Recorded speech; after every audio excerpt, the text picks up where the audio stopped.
Okay, well, yes, we'll go ahead with things that we need to do, things we need to look at, try to understand about ourselves. Last week we was talking about the current, so we'll go back through just a little bit of it.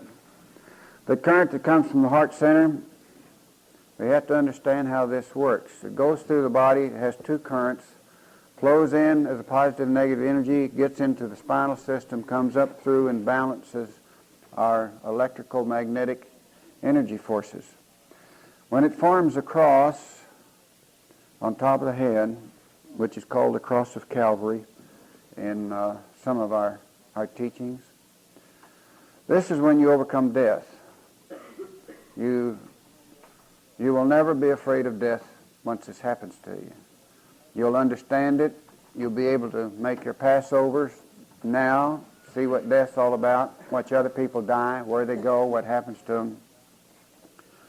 And death then becomes only a situation where you drop a physical body and take on higher vibrational bodies. In the Lotus Center, this is one of the things that we really want those of you who become devoted to do. Once you've overcome this, then you will find that your balancing of these life forces take place. You don't have the cross of Calvary, then you have what we call the interlaced triangle, which is in our symbol. It is the balancing that which is hidden and that which is known, that which is above, that which is below. It is the way in which you make what is called by the Jewish people the Passover, sometimes called the crossover, sometimes referred to as the great mystery unveiled. This can be done by any individual who wants to practice what it takes to accomplish it. What we want to do is get our energy to flow through the top of the head and into this new level of consciousness called the golden bow, the Christ, the Buddha, the purification life force, are that particles of energy where the first movement of form takes place. The form in which you and I will enter into and go to school to learn about the creative mind. We have to get this balanced. Now, if you are wrapped up in great desire and you can't calm it, then whatever the pain, fear, or pleasure is will cause this energy at the top of the head turn around and come back down to the heart center. Now, the heart center for man at this present time is a very, very important place to understand. What happens is that when it comes back down during one of these motions of desire or fears, it hits what I call an energy spread. This happened to me until I could find out how to stop it. What happens, it hits your heart center right here. The 12 leaves send out rays. And you can feel like it hits here and it goes zoom like this. It just goes out in a lot of little particle rays. If you feel this happening to you, and you can take a nice deep breath, run a Kriya, and go into your divine self, just for a moment, you can stop this from spreading. But if it goes a little bit too far, there's nothing you can do except go through whatever experience you're going to go through. You can lessen it a little bit. You can't stop it. It is the top of the animal. We are graduating out of this and becoming one who conquers the animal. It is required for the new day. As this new dispensation comes into the world, into the mind, into the hearts of man, which has now, 1945 was the first motion. We've gone through some rather unusual times and have some more to go through before man begins to get above instinct. His instinctive action is to anger, to lust, to greed, to be undue attached, and to ego strut.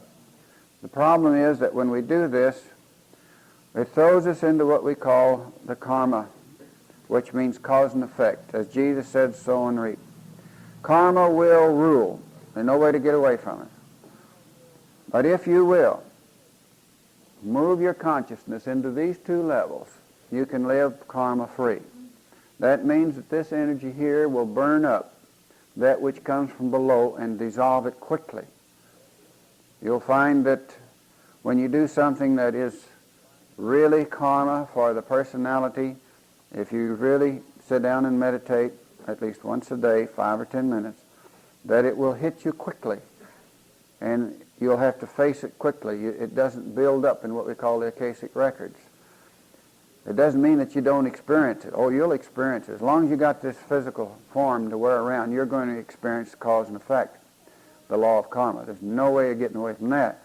But you don't have to carry it forward to future lifetimes. It can be destroyed. The whole world, whether we like it or not, is a do-it-yourself program. You're given opportunities. You come to life. The opportunity is the body that you have taken on, the family that you have come to be with, and the friends and associate in your environment. This is your golden opportunity. This is what the God within you put you here for. That's why each of you have a little different situation. None of us have the same situation. So we have to learn how to live in harmony with our environment. At this present time, we just have to conquer the animal. Now, you can't do it with intellect. Many people think, well, I can figure this out and I can handle it. No, you just throw the intellect under animal. Look what's happening in the world today. We have very great viciousness taking place with intellect, but it's all animal. We're killing each other, hating each other for all the crazy reasons. No reason at all. But yet we find ourselves sitting and looking at TV, reading the newspaper, taking issues, taking sides. Well, before the Christ Buddha will function perfect harmony within you, you'll have to stop it. Only by the intuitional discrimination can we have the current properly flowing through us. Stop. The rule of karma in your life is to be able to understand the relationship between your God self, your Christ self, the personality, intellect, and the animal which rules the body. And when I met Dr. Thin, I was still wrapped up in intellectually trying to figure out God's kingdom. I didn't understand Dr. Thin because he was a mental giant of spiritual energy. I was still functioning down here with the animal and the intellect. I had not been open. This was closed. I had a cap on my head. I didn't know I had a cap on my head. But the true guru will say nothing. He'll just smile and be your friend. And when you ask the right questions, then it will take place. Now, the cap has to be removed. The top of the door has to be opened.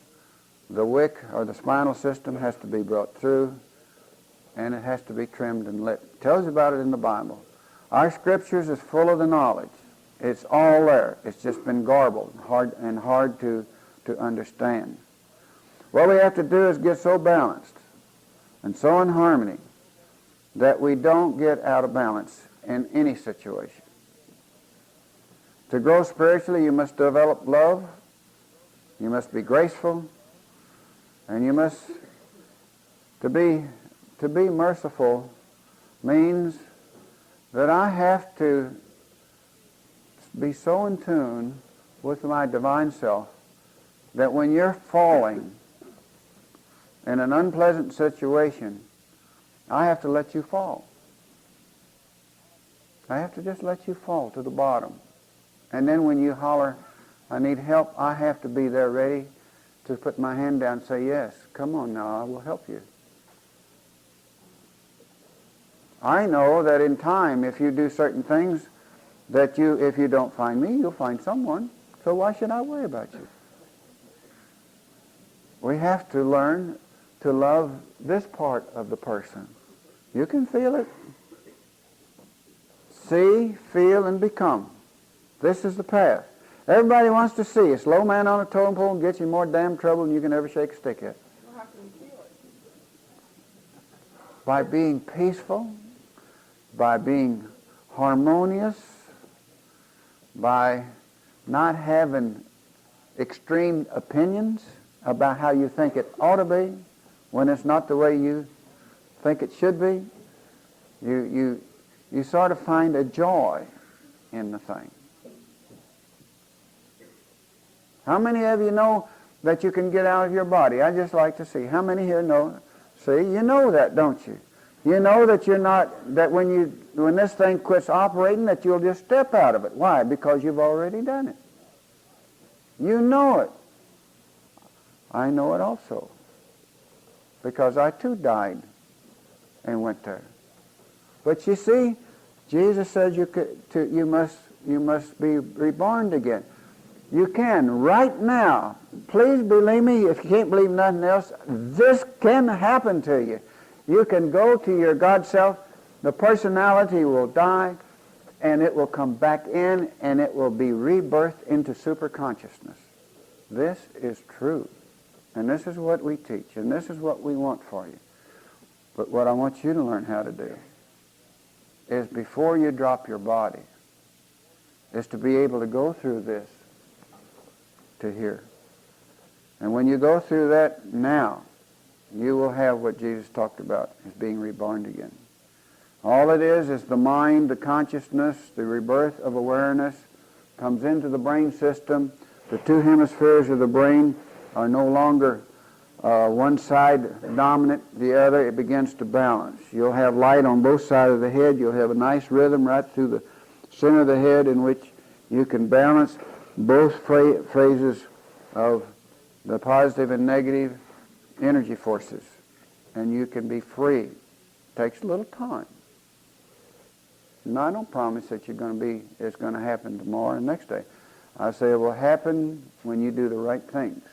Now, it can happen in twinkling of an eye, yes, but usually it takes a few years. It took me about 25 years. Hopefully it won't take you that long. Some of you in the class are already making it beautifully, fine. When you can clear your mind, and we give you a technique to help you do this, energy flows. It's all energy. You have to learn how to use the life force. But to the teaching, you must be devoted enough to where you will practice it. Your God self is not going to come into a pit. You just might as well get ready. It's not going to come in it. It's going to yank you out and separate you into divisions and take part that it likes back to itself. And the personality isn't going to know much about it. But if you'll clean up this thing, like we have our classes, have beautiful teachers teaching in the different classes. If you'll clean it up and really listen and practice, then this will happen to you. No one can be denied.